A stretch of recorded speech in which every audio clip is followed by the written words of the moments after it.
and welcome to the Auction Addicts Triathlon Podcast. It's a special Christmas edition today. I'm recording on my own, doing a bit of pre-recording so you've got something to listen to over the Christmas holidays. First up today, Helen's managed to get an interview with Nikki Bartlett, so it's an update from her. We've got about 15 minutes worth of her talking about what she's been up to over the last month. So without any further ado, I'm going to hand you over to Helen's interview with Nikki Bartlett. Nikki Bartlett, welcome back to the podcast. How the devil are you? I'm pretty good. How are you? Yeah, I'm fine. Where on planet Earth are you at the moment? It's the 12th today, so I got back to Cheltenham last night, spending some time here over Christmas, a couple of weeks here, so it was nice to be down south for a bit and kind of catch up with people, catch up with some sponsors. I've got a really new exciting spot coming on board, which I can't say yet, but yeah, so kind of come down, go down and see Rob and Susie, do some more bike setting up work for start the new year with, kind of just catching up and seeing the family, ready to start the new year. And how much snow did you leave behind up in Scotland? Well, true fact, it's literally been so cold it couldn't snow. So when I left on Monday, we went for a long run in the morning. And it wasn't particularly early. It was 7. We left at 7, so it wasn't an early run. It was -8. It's like, I know. So yeah, the good thing about that, there wasn't many ice patches. So, and then when I came back to Cheltenham, it was like a sheet of ice. So it's like one extreme to the other. But yeah, -8 is probably the coldest I've ever run in. I'm not going to lie. Yeah, I was like, and you had like a scarf up to like your nose, and then like I even wanted like sunglasses on just to protect my eyes. But then you'd breathe into the scarf, and it would just like straight away turn into ice. Like, well, that's pointless. Take that off.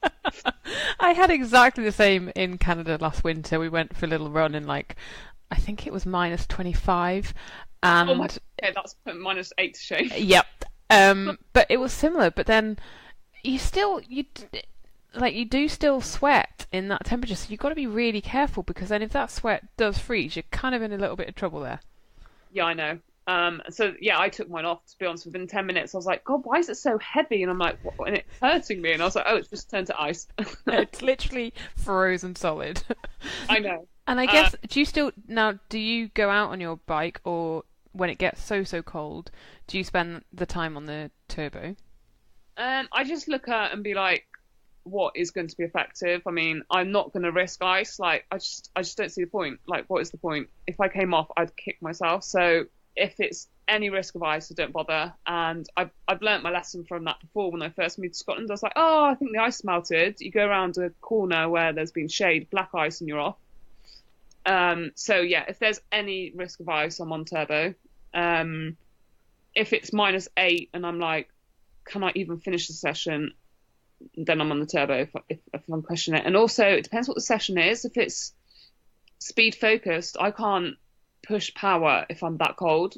And I know, like, for certain race conditions, you need to practice in those conditions. And I'm not planning on racing in minus conditions, so I don't need to go and practice in those conditions. So yeah, it depends on the session, if there's a risk involved. And to be honest, I really do like the turbo as a training tool. It's not because I have to go on the turbo, which I've always learned from my rowing days. Like, the ergo was part of training. It was just part of, it could be absolutely still glass water on outside, but the session is an ergo, so that's the session. So turbos are brilliant through the winter. I think people need to kind of switch the mindset of kind of hating the turbo and actually using it as a training tool.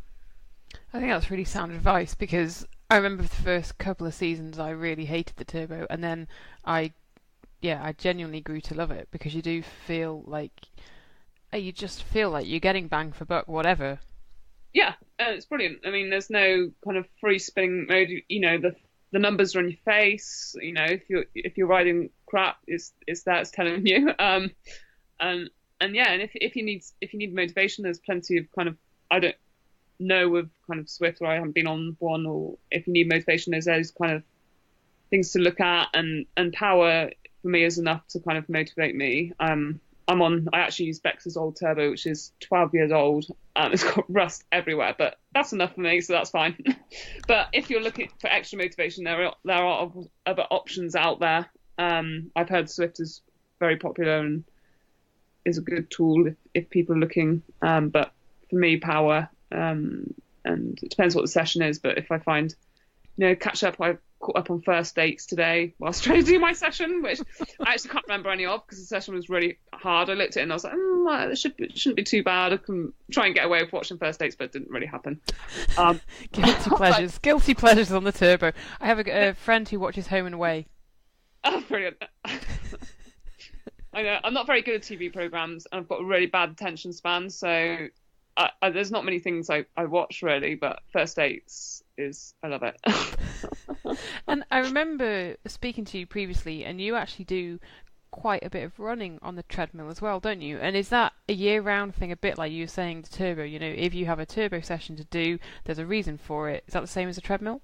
Yeah, totally. I love the treadmill. I haven't actually been on the treadmill yet, but I do have my first treadmill session tomorrow, so that should be a shock. I can't remember last, because obviously we were away, obviously in Kona, so I haven't been on it before. So I haven't been on it for a few months, so I'm actually looking forward to getting back on it. And that's a good sign, isn't it? If you're looking forward to getting back on it, that's a good sign. Yeah, which is weird. Most people will be like, what is she on about? But yeah, I do.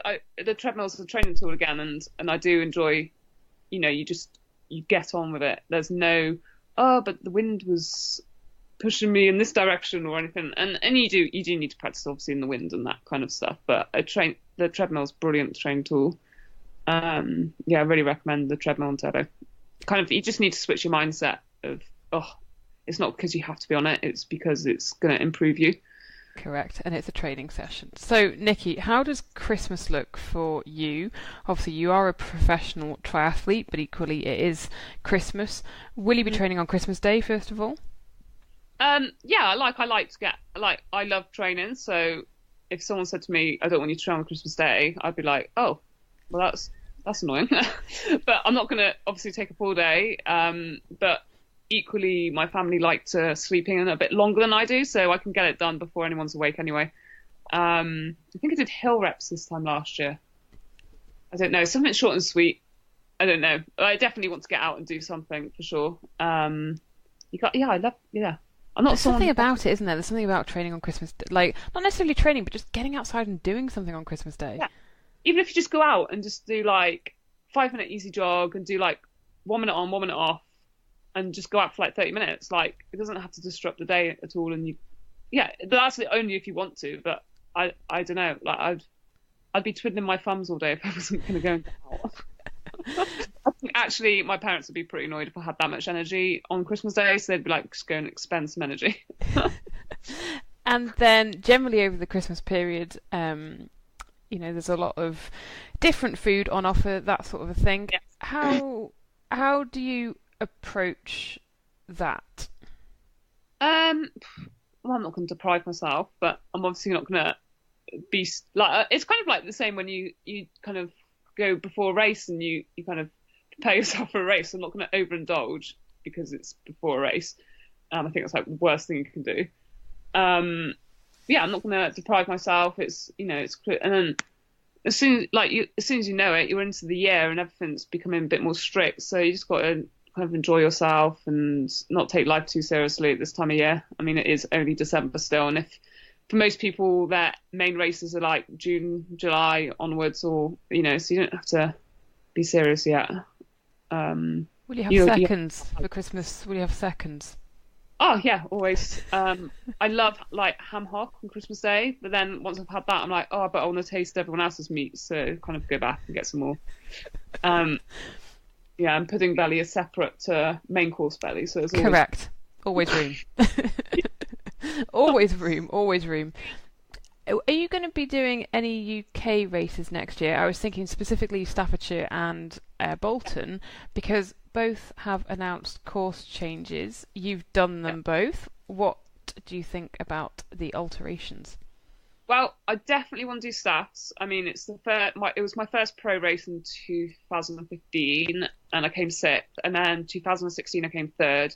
And then 2017, I came second. So it would be a bit rude not to try and go for improve on my positions.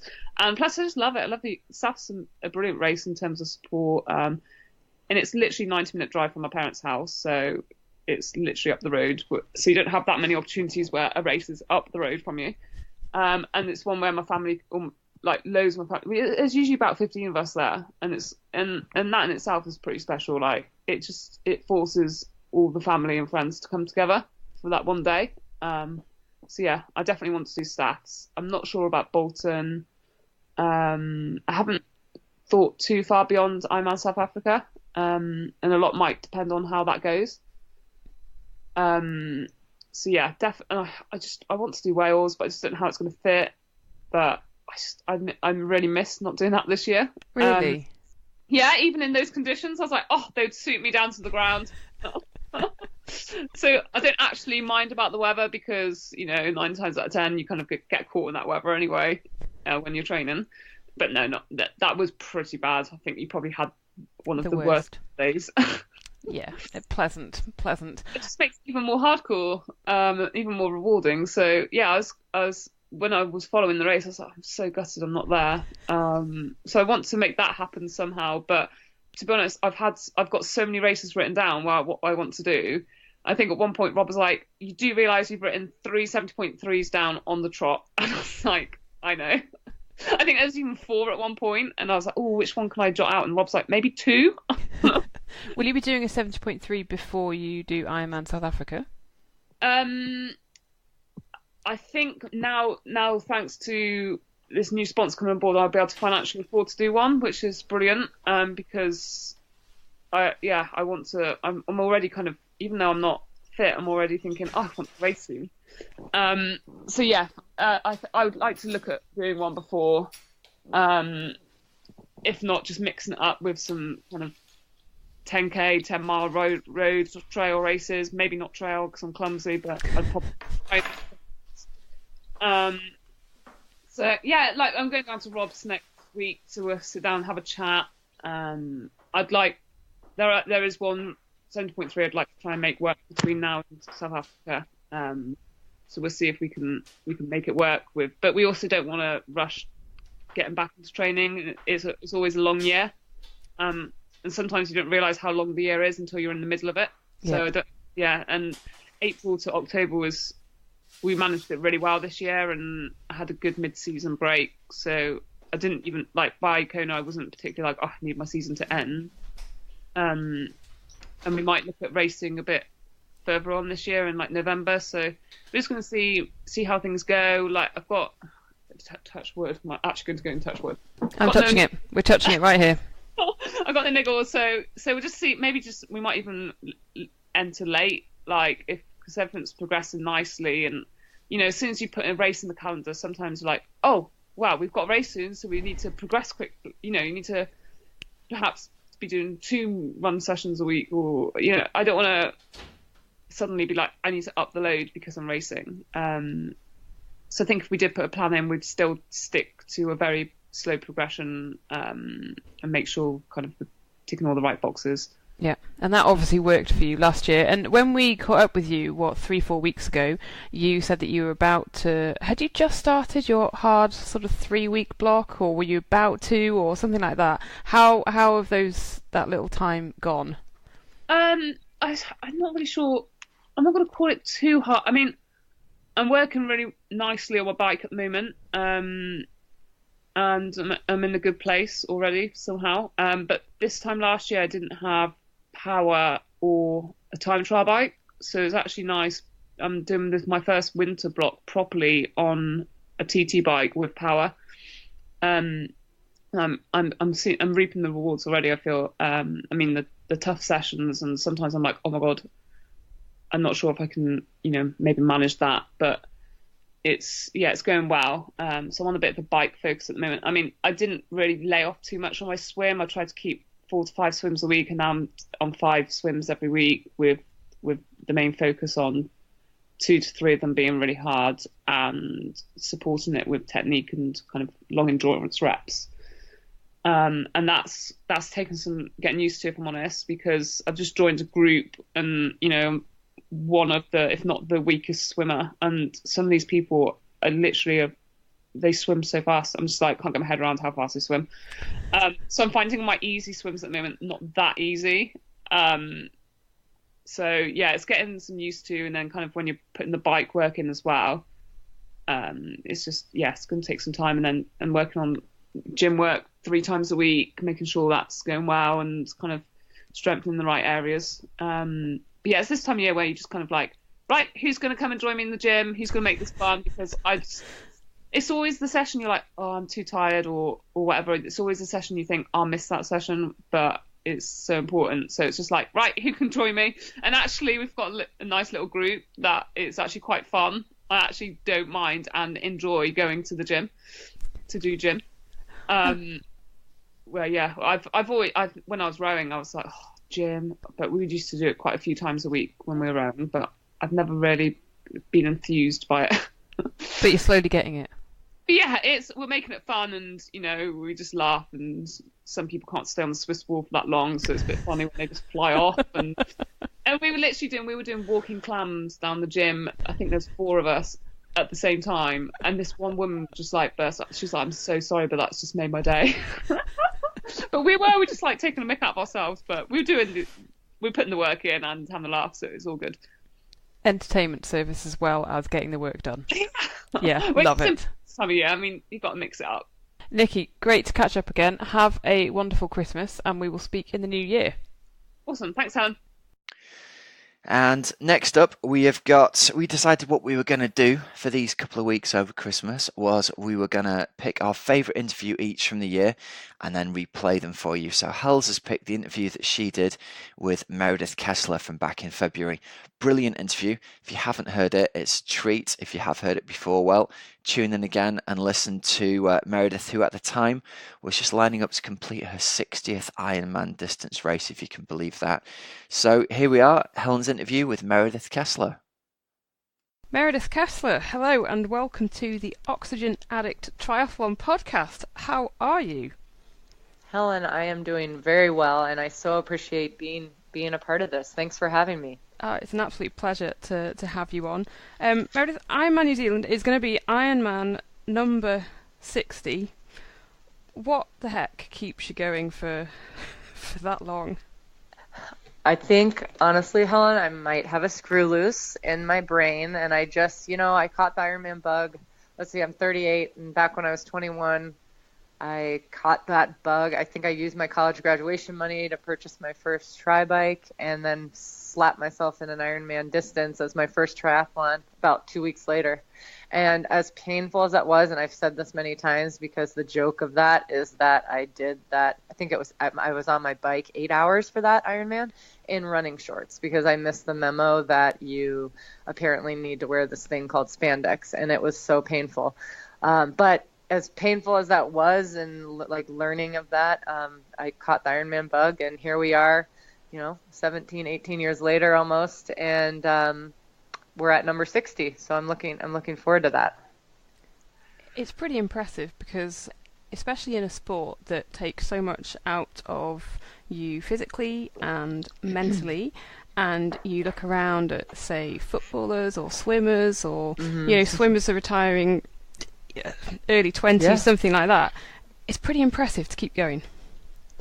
It is, I found in the sport, and hey, listen, back when I was 21 to probably 30, I could hammer out 6 Ironmans a year, like, yeah, no problem. And as I have more birthdays, I'm like, the dwindling number of Ironmans per year, understandably, it goes down just because it's, as you know, it's much harder to recover from a full than it is a half. But yeah, I just feel like now as I get older, I feel like this sport, we really, just like you said, swimming, people hit their prime more in their 20s. And for our sport, I genuinely believe that we hit our prime between like 30 and 45. I mean it, which is scary considering like Rife is only 29. She's not even in her prime yet, or Holly Lawrence, or all those great gals that are in their 20s and they're already crushing it. seriously, just wait until they're in their mid-30s. They're going to be crushing it even more. So I will hopefully, by the time they hit their mid-30s, I will be well retired and eating like ice cream on the couch, or you know what I mean. But yes, it's really physical in that way. But also, as I get older, I've learned the mental side now is what helps drive. That is absolutely something I want to pick up on with you about the mental side of things in a little bit. Do you still have the same passion, would you say? Has your passion evolved as you have evolved? That is such a good question. Yeah, I genuinely believe, like, you know, like all of us, my alarm clock goes off a little before 4 a.m. every day, and there is not. I'm sure I wouldn't be normal if I was like, some days, I'm sleepy. I would love to press snooze, but something gets me out of bed, and it's that internal drive that I've had. And I'm not saying we all have it. I'm not saying it's just me, but I mean, I've had this instilled in me since I was like 10. I've just always been in sport. My parents threw me in sport, went from a very young age. You know, I played sport in college, and I just always have been involved in that life. And it's what shaped me. It's defined my being of who I am and everything. And I really enjoy it. And so that's why I feel like privileged. People say that and it sounds so cliche, but that's what's driven me to of those 60 Ironman. First of all, I have not finished 4, and those 4 that I haven't finished, I have physically passed out, because the other ones I will crawl to the line if I have to, because it's really, and I'm not trying to be like cheesy or corny, but it is a privilege to get to do this. There's people out there that would dream of being in our shoes, getting to swim, bike, and run for a living. What about, I mean, you just mentioned there about you would do anything to cross the line of an Ironman. And, you know, we have seen at Kona a couple of times. Yeah. You have absolutely struggled on that marathon, and you've been walking that marathon. Yep. What's kind of going through your mind at that point when you're in that position? Yeah, and I want to first announce that I respect people who make the business decision not to finish if they are walking like I was. I guess it's honestly, Helen, it's my 9 years as an age grouper, or almost 10. Is I started as an age grouper. I was racing in that capacity for many years, and I know what it takes to balance, you know, full-time job and life and a family and friends and all of that whilst doing this sport. And I wanted to honor the finish line, and it's no secret, I've never had a good Kona. Just when I thought it was going to be good this year, I was injured. And so it was just like, finally I figured out how to manage the elements, but then I was still walking this year, and that was just what was meant to be. And I felt like, you know, we all want to start what we finish. You know, we all want to finish what we start. And that was my mindset. It's like age groupers, and I guess here's the deal: is they wait their whole year to do one Ironman. We have this privilege of being able to, you know, pay a fee, and we can race as many as we want, go in and out of them as many as we want.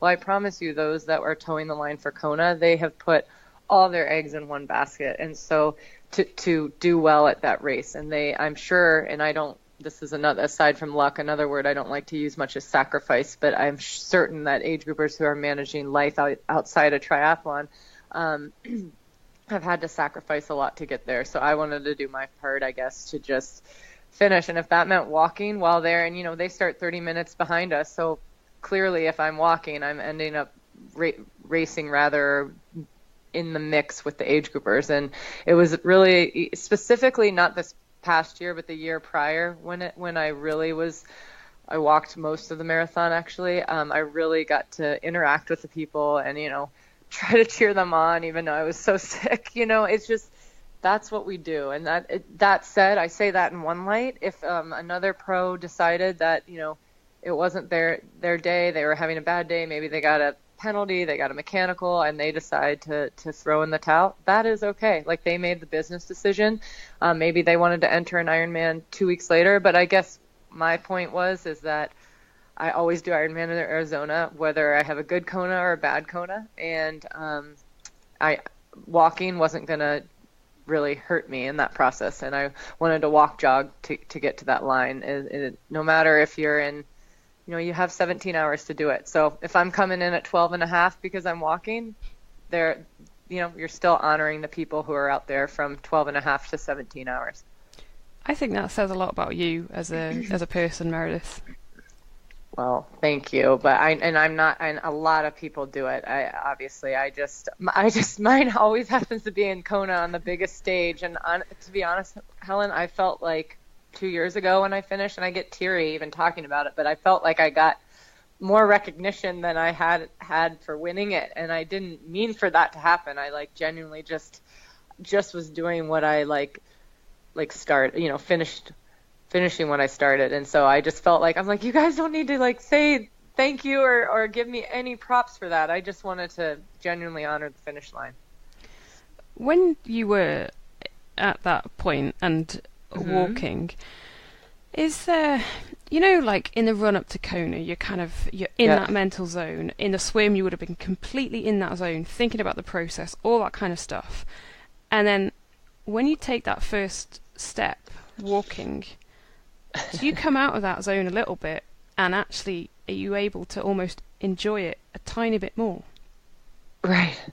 Yeah, that's a great question. And I'll use the last 2 years when I've walked for two completely different reasons, but not this past year, but the year before. I thought it was going to be a great day. I was ready to go, and I mean, what great day means for me, I've never the farthest we've done in Kona was 7th, and I think I was in 2nd at one point, and I just was hanging on the Queen K on the last 5K of the race. I still was not mentally, I was so far gone, and physically, and at that point I was like, gosh, we need to figure out what the salt water, why you get so sick and everything whenever you come to this island. It's like the island I get eaten alive by it. And so fast forward to 2 years ago, when I walked, I literally went into that ocean, one athlete, and I came out another. I literally had zero power from the start, so it was no surprise, just to answer your question,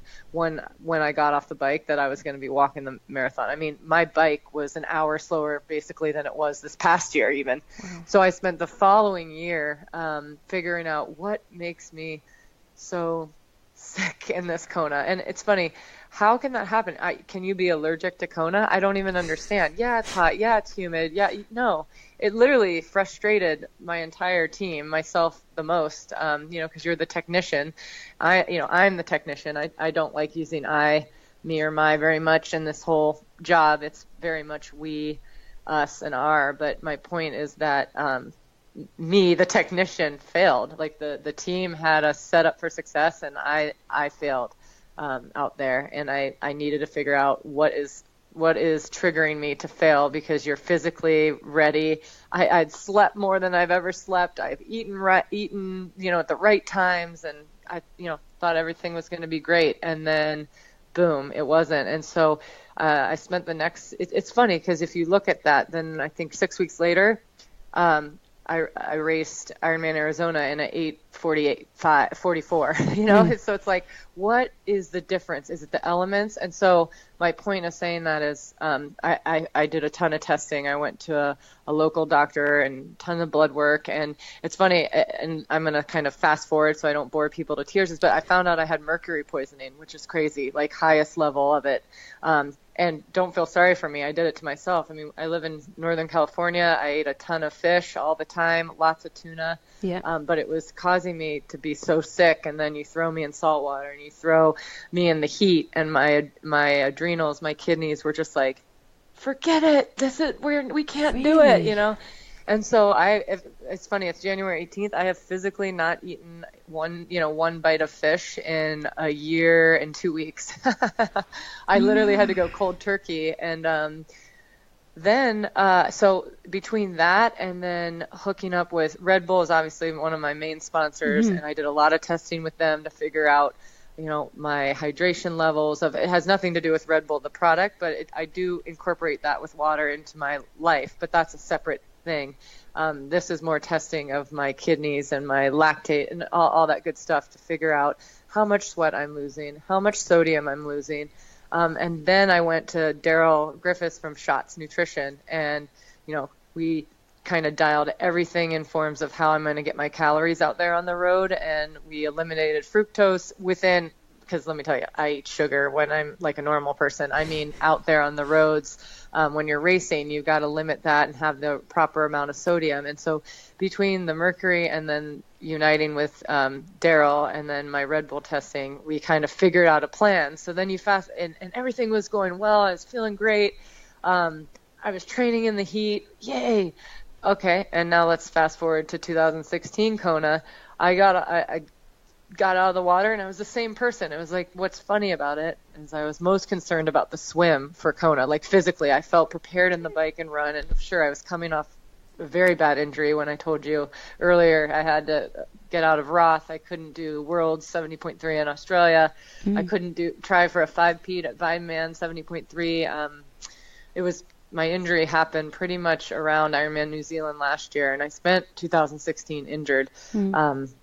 I got very fortunate winning New Zealand in March, and it went downhill from there, and I had to take some time, July and August, and then I tried to build and prep for Kona, and I wasn't ready because I got out of that water, and I'm like, oh my gosh, we're first out of the water. This is a small miracle. I did not think that.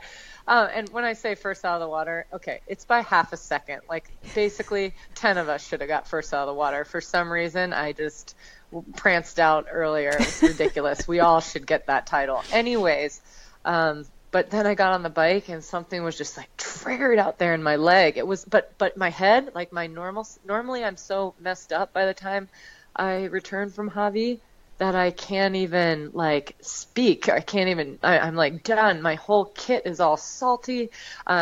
I like mentally, I'm just gone. Well, that wasn't the case this year. I'm like, I'm all right. I was riding with Mary Beth and Bella. We were having great camaraderie out there.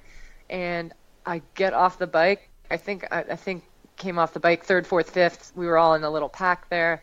And I take one step and I had known like, God, it really hurts. Can I run? And then I started to run and I looked down at my watch and, you know, for me, and I'm no Rinny, I would love to run around 7 minutes. I know you all do Ks. To run 7-minute miles though, or just under for someone like me, that's a 3-hour marathon.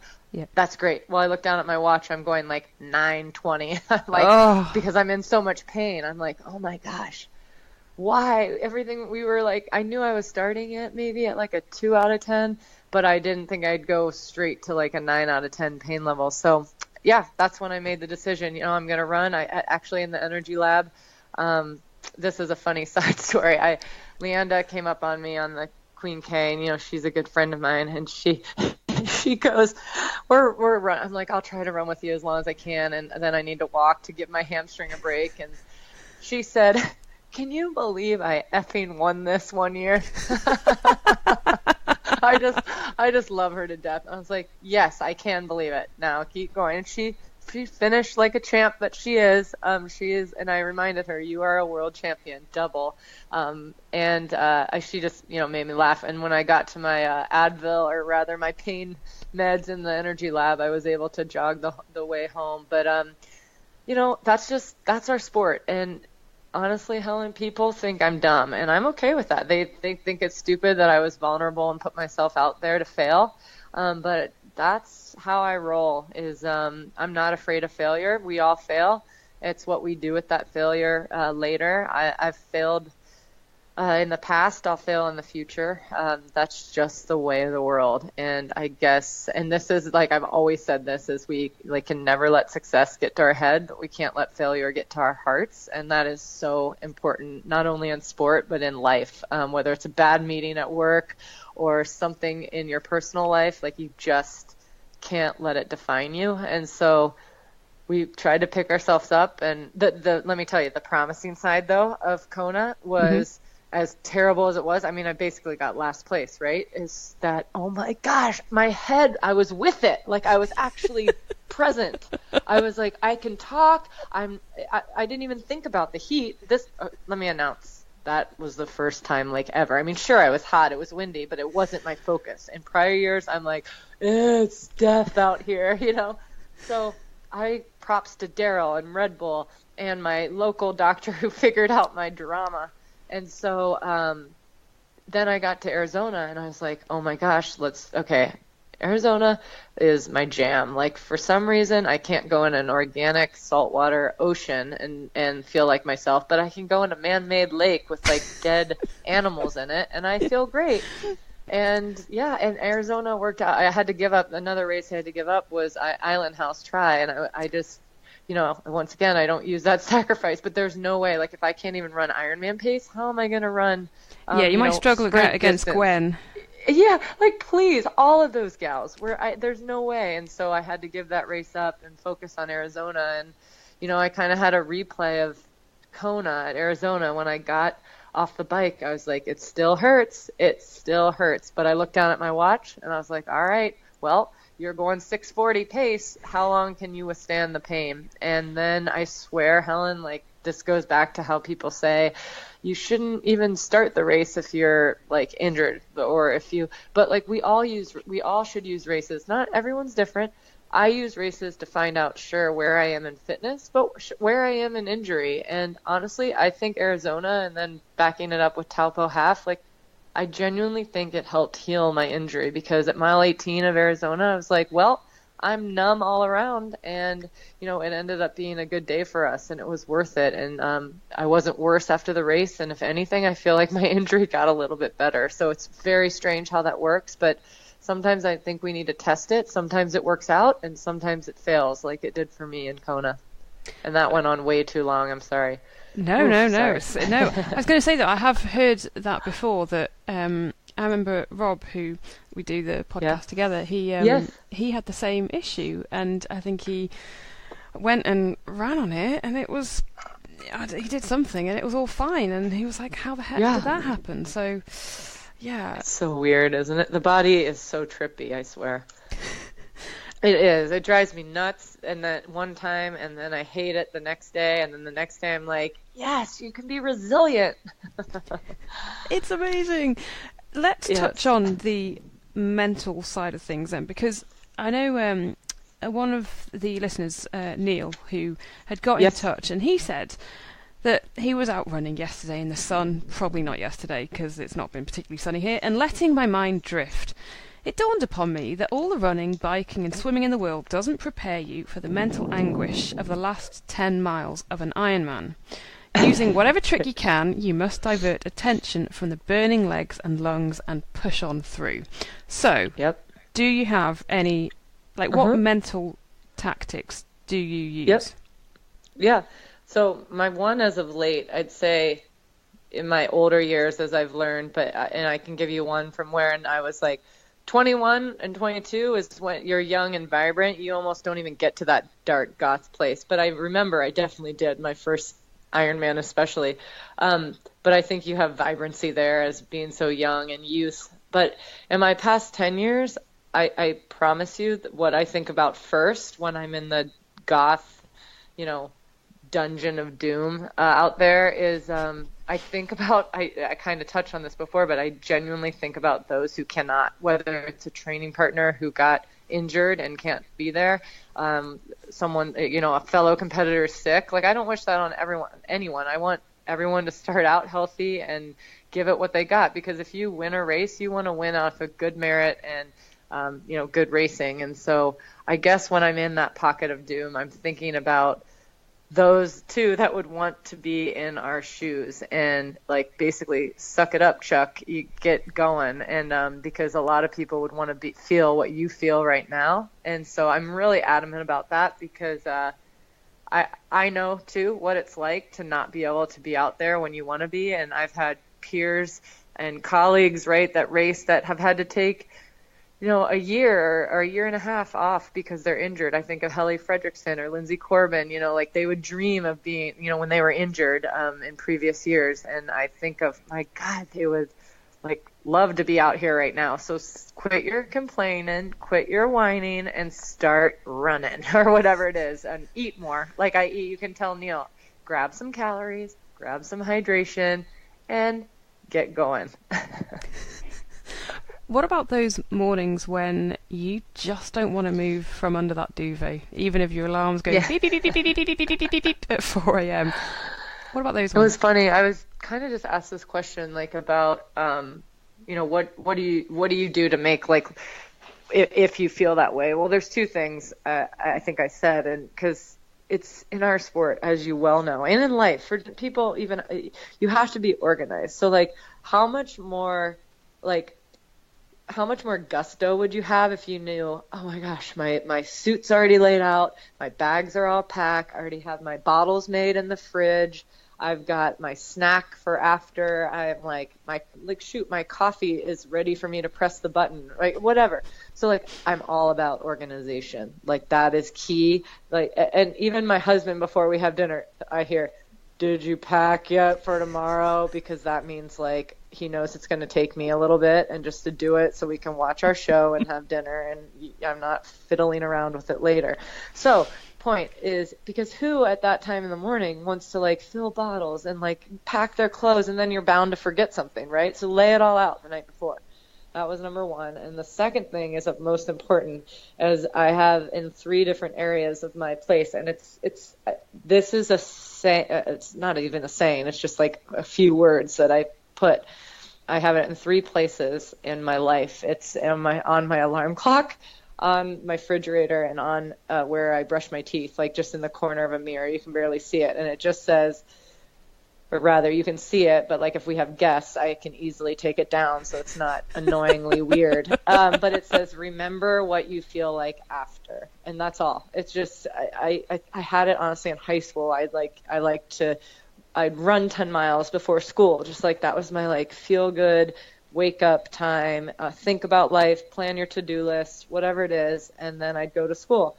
And, I have it in those 3 places still at 38 years old. Just remember what you feel like after. It's because it's painful at that moment to get up when you want to stay cozy. But then once your heart gets going and you have a purpose, and for me, it's my job and livelihood too. And I enjoy it, but I know that when I get up and do it, I'm going to be better for it later, or better in that race. And you do better in racing, you're able to, have more lucrative life in triathlon. And so that doesn't mean that there's days. I also have a luxury of, if I wanted to train at 9 a.m., I could, but I also have training partners that have full-time jobs, and they need to train early, and I want to train with them. So remember what you feel like after, and that always gets me out of bed no matter what.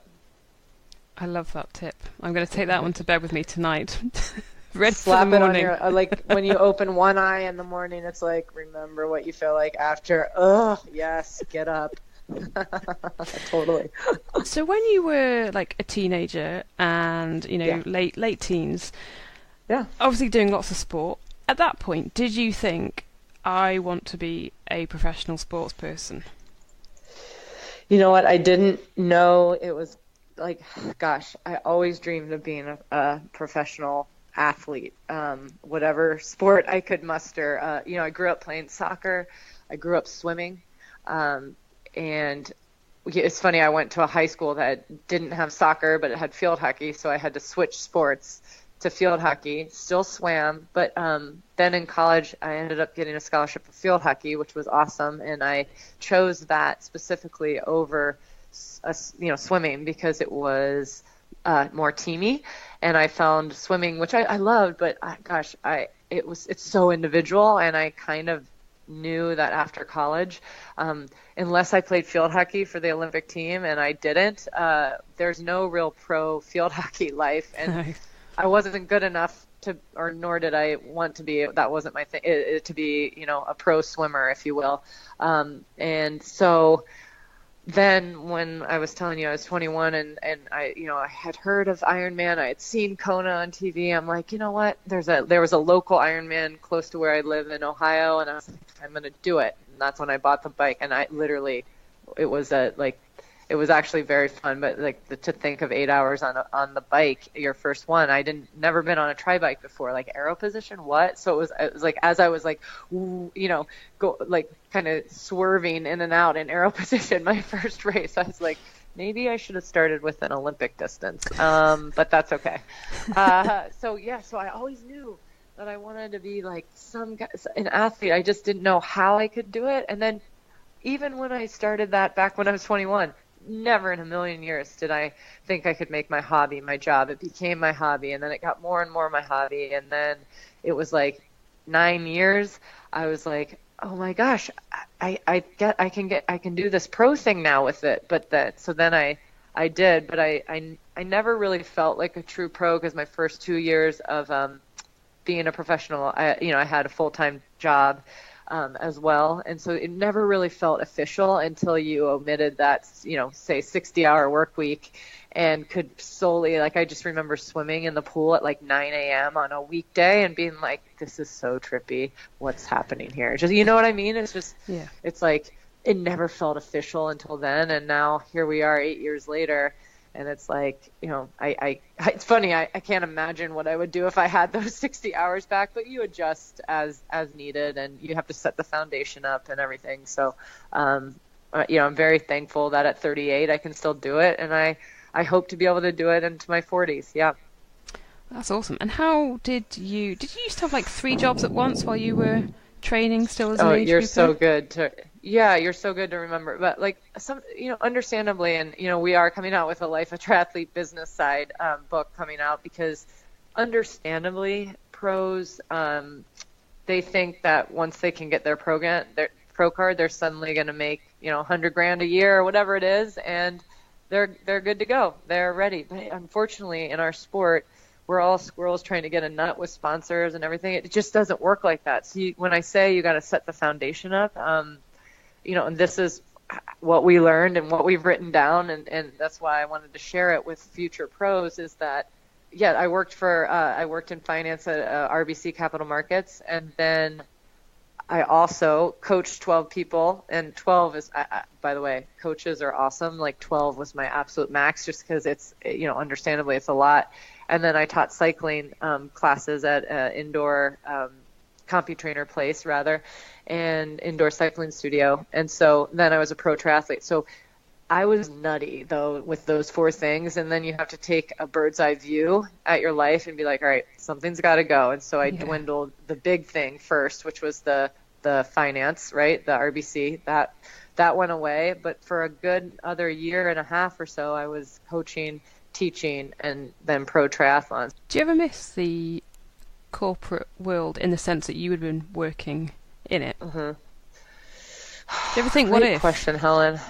Yeah, you know what? I don't even blink about it, because it was such a big part of my life for so long, and I loved it. And particularly, I loved my team, my colleagues, my boss. Oh my gosh, I still think about them and miss them. But hopefully, even though I know I'd have to go back down many levels in tier, if the time ever came where I got the urge to come back, in years down the road, I could. But honestly, now that I've been so involved heavily in the triathlon industry for so long, I can't imagine not being in it in some capacity going forward. And now, certainly.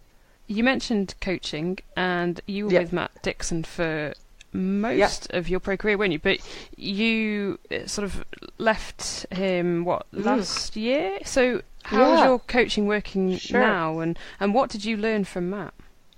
Oh, so much. I was with Matt for nearly a decade, most of my age group years, and then I guess I've been without him just about 2 years or a year and a half, give or take. And he taught me so much. I mean, he knows that our brand is balance, and it's always been. And what I loved and appreciate about Matt is that he understood that I wasn't going to miss a girls' dinner, and I wasn't going to miss my best friend's 2-year-old birthday party, and I wasn't going to miss a wedding. No race, no championship, no workout is worth me losing my balance. And there's very little things that I'm stubborn at. I'm not a stubborn person by any stretch, but that is one thing that I will not let anything get in my way of my life balance, my date nights with my husband, or that glass of wine or two. I don't think that, and it might cost me a lot of stuff down in my job, but I feel like you can still do what you love with hard work and dedication, and I'm very passionate about my job, but I will find ways to get it in where I don't miss out on life things, because that's of most important to me. Those are the people that when I'm 70, I'm still going to have, and they're still going to be in my life. So I understand that's not being a pro's pro, to be honest. People are like, wait, are you racing? Yeah, I got an Ironman. I am just efficient in my training right now. I'm 38. I know what to do. I have the tribe.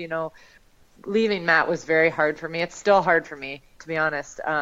I still think about my time with Purple Patch and, our 10 years together. It's just we were two businesses going separate directions, and we left amicably, and he's still like a family member, and I will ping him if I ever need advice or anything. But he's always going to hold a very special, place in my heart and in my career. That's for sure.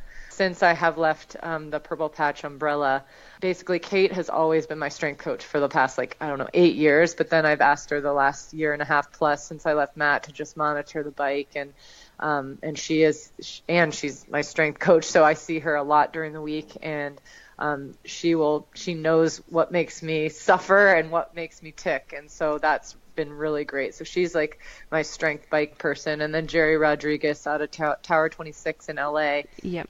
I've always known him, even when I was with Purple Patch, I've always worked with him. So he dials in the swimming and sends me my key sessions. I'm a pretty easy swim person to coach, because I just need 3 interval sessions a week, which Jerry sends me, and the other 3 days. And this is another thing that I really appreciated about Matt, is that ever since I was in high school, when I told you, I run 10 miles before school, super easy, nothing dramatic, but I'm like that with swimming. I can swim, I like what we call MBK swims, and all my close people, at least Hillary Biscay, who's one of my best friends, she's the only other person in this world who would do these with me, 5, 10K, just straight swimming. We're talking back and forth.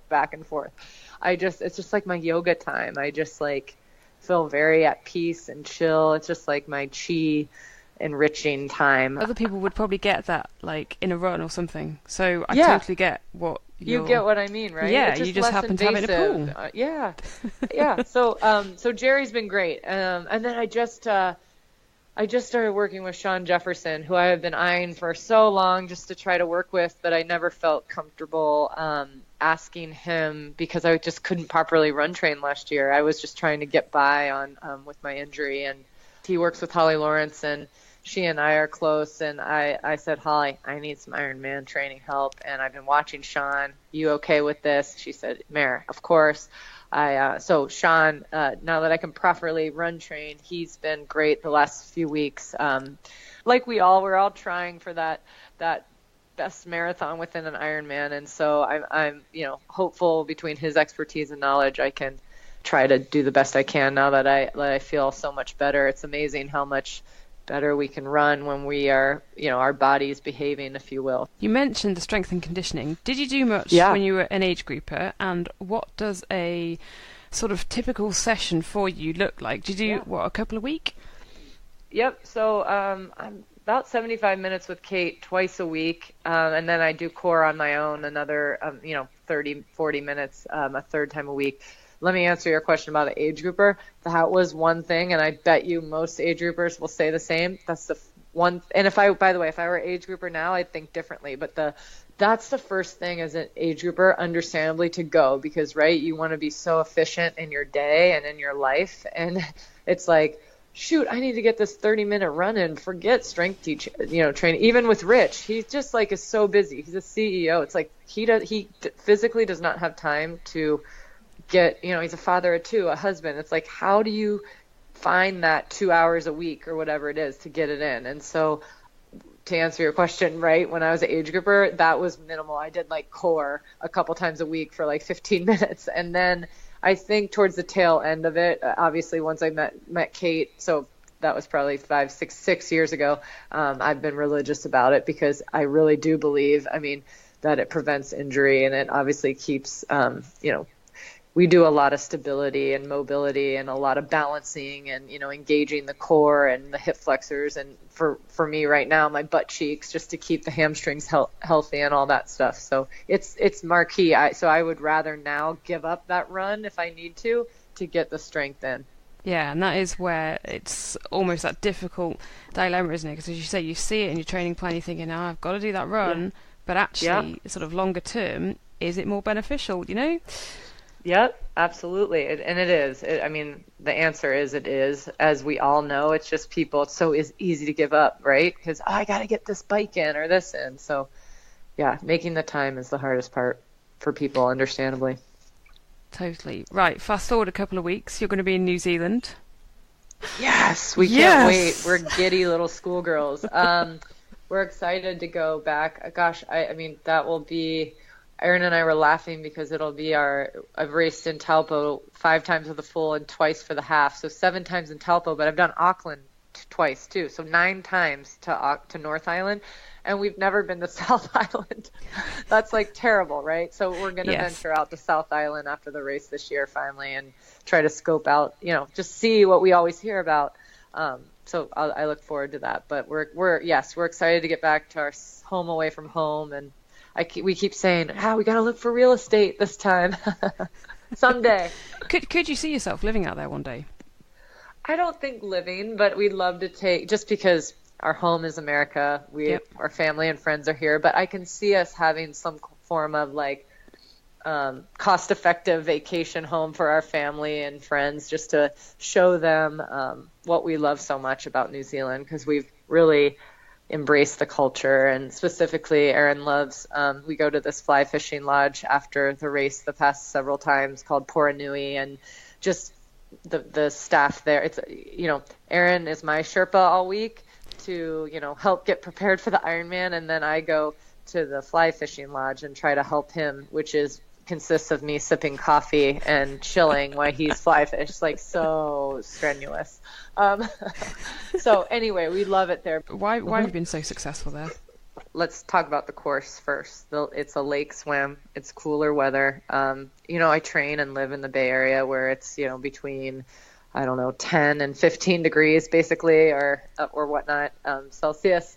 And so I'm used to it being cooler. Not saying Taupo can't get hot. It can, but regardless, the lake is always cool. And I find when you start out cool with a wetsuit on, and you're, like the rest of the day, even if it gets into the 20s or high 20s, you're okay by the time, the marathon hits. So the weather has always been favorable, minus my first year when there was like torrential monsoons there. So that can happen around March too. So we have to expect that.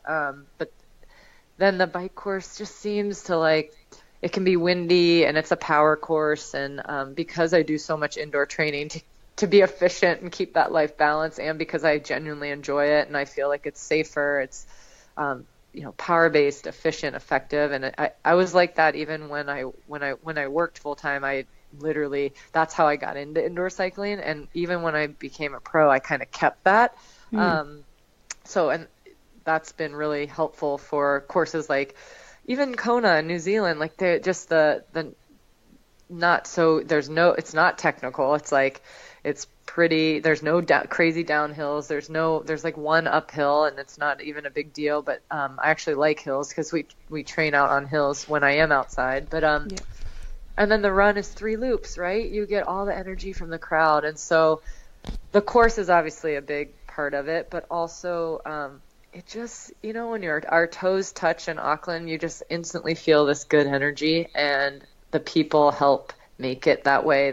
We have our New Zealand family, and we have our favorite cafes and our favorite places to eat. I stay in the same room, literally in the same hotel room every time I go. It's just like, everybody, it seems like family. And I think that's why we have been so successful. And honestly, and I just said how much I don't like the word luck, but you need a little bit of luck with it. And we've been lucky in terms of, and I don't want to jinx it, so I'm going to knock on wood, but you just want to have good technical luck out there too. Yeah, totally. And what would it mean to you to get that 6th win? Yes. Oh man. So much, because a win is a win no matter where, and it doesn't have to be a certain time in a row or anything like that. But because Taupo, I think, is so special to us, to go back for your 6th time and to try to snag it would mean a lot to me. I'm at the pointy end of my career, right? I'm 38. We've been going since I was 30. I think I was 31 at the time, or whatever. it's just been a huge part of our career, and it would mean a lot to not only to me, and I'll say the word me, but to us and to our family, and just experiencing to be able to talk about Taupo in that light when I'm 70 years old. It would be really fun. Do you think it'll be your last Ironman New Zealand?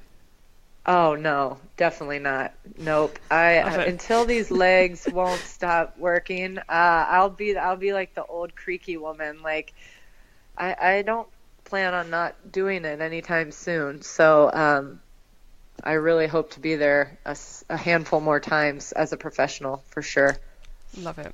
Right, I have 3 short questions which I want short answers from, and then I've got a couple of friends who we're going to try, and they've got questions for you. So, right, in your book, Meredith, so in Life a Triathlete, you say about race schedules and you say about planning. You say here, do not forget to plan around your important dates on your calendar, which might include your wedding. Do you know a pro who's missed their own wedding?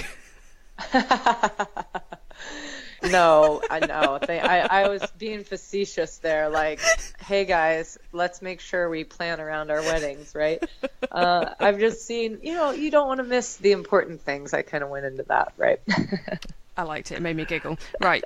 You said that, as pros on your blog, you've said we get tired and cranky and overwhelmed as well. What makes you cranky? Very minimal. I should think more off the cuff. How about I'll start with what doesn't make me cranky but should, is that when I have a web workout, when I use the word web means why even bother, like where you're just crap. You're like, I am terrible today. I have no power. I have nothing.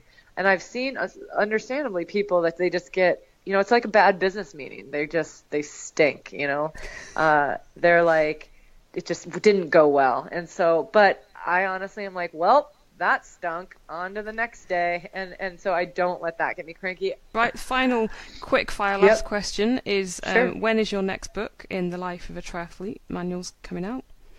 Yeah, I would love to get Life of a Triathlete, the business edition, out before Kona this year, 2017. Excellent. And I'm going to say, if anyone has not yet got Life of a Triathlete race preparation, it's blooming brilliant. So Google it and get on it, because it's awesome. Right, Meredith, we have a question here. Hi, MBK. It's Sid. You're coming up to your 60th Ironman in March this year at Ironman New Zealand, which is pretty amazing and fantastic. So congratulations on that. Is there a race around the world that you haven't yet done that you'd still like to do? I love that was Sid, by the way. Yes, Sid. I can't wait to see her in March before we know it. But Roth. Roth has always been a bucket list. As I mentioned, I missed it in 2016. And so I hope to get to Roth someday, speaking of racing in Europe. So that would be an answer to that question. And speaking of Roth, Sid crushed Roth last year. I had thought I was going to get to see her there, but then couldn't. So I hope maybe she'll do it again this year too, and I'll see her at a couple Ironman then. Nice one. Okay, and then we have another question, so let's try this one. Meredith, it's Chrissy Wellington. I've just got a little question for you, and that's, do you want your underwear back? I love Chrissy. She has been such a mentor to me over the years, just with everything. Such a good soul. I do not, Chrissy. You keep those bad boys just because, it's my gift to you. She does not need to return them. Okay, you're going to now have to explain the story. Why the heck has Chrissy Wellington got your underwear? Oh, God, I think we were at this Challenge Athlete Foundation event down in San Diego one year, and that's when we were really bonded and got to hang out a lot and really talk. And I think she forgot hers, and I was like, I got extra, girl. They're clean. You can have them. And I sent them on their way with her. What would your feelings be if she actually still wore them now? I would be okay with it because, I am very cognizant of what underwear I buy, and they're durable and sturdy and they're comfy. So she might still have them. I like full butts. None of this thong stuff. We're athletes. We need to be comfy, and they're still cute and feminine. So she should keep them and wear them still. Totally. Oh, Meredith, it's been an absolute pleasure. Thank you. Thanks for having me, and thanks to all the listeners. Hopefully it wasn't like watching paint dry of boredom, but I really appreciate you having me, and thank you, Helen. And that just about brings us to the end of today's Christmas special. I hope you're all really well. I hope Santa Claus brought you what you hoped for Christmas. And on behalf of Hels and I'd like to wish you all a really fantastic, peaceful and filled with love Christmas and New Year. I hope you get out and get some fun training stuff done and spend some time with your families. And until next week, you've been listening to the Oxygenetic Triathlon Podcast. I'm Coach Rob Wilby. Get out there and get some training done over the holidays. I'll speak to you all soon. See ya.